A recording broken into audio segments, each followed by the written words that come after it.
Hello all everyone, কেমন আছে সবাই? দেখো আজকে আকাশটা কত সুন্দর।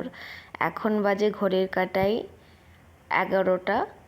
তো ঘুম থেকে উঠে পড়েছি।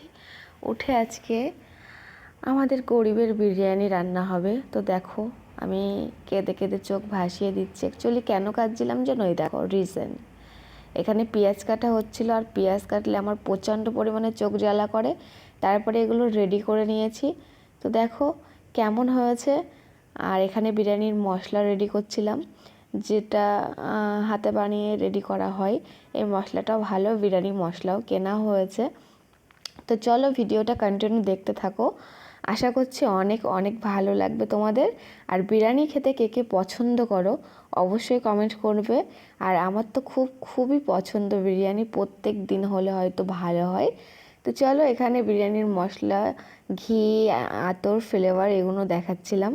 তো চলো আজকে সারাটা দিন কিভাবে কাটালাম আর বিরিয়ানি কিভাবে রান্না করলাম সেটা। সবার হাতের বিরিয়ানি একরকম হয় না, আর বিরিয়ানি রান্না অনেক রকম হয়। তো তেমনই অন্য রকমভাবেও করা যেত, আমি এইভাবেই বানালাম শর্টকাটে। তো চলো ভিডিওটা তোমরা দেখতে থাকো।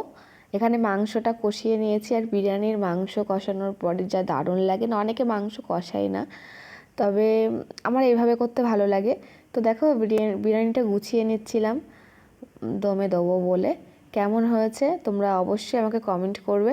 আর একটু লং হয়ে গেছে ভিডিওটা, একটু ধৈর্য ধরে সবাই দেখো, একটু ভালোবাসা দিও। আর বিরিয়ানি বানানোর পরে যে হ্যাপাটা হয়, যে যে নোংরাগুলো হয় সেগুলো পরিষ্কার করতেই জীবন শেষ। তারপরে দেখো সব রান্নাঘরটা পরিষ্কার করে নিয়েছি। এবার ওটা দমে বসিয়ে দিয়েছি।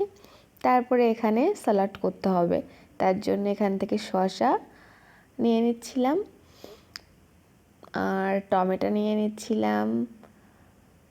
তোমরা ভিডিওটা দেখো, ভালো লাগবে। আর হয়তো অনেকে লাস্ট পর্যন্ত দেখে না ভিডিও, তাদের একটা অনুরোধ, একটু প্লিজ লাস্ট পর্যন্ত ভিডিওগুলো দেখো। অনেক কষ্ট করে বানানো তো।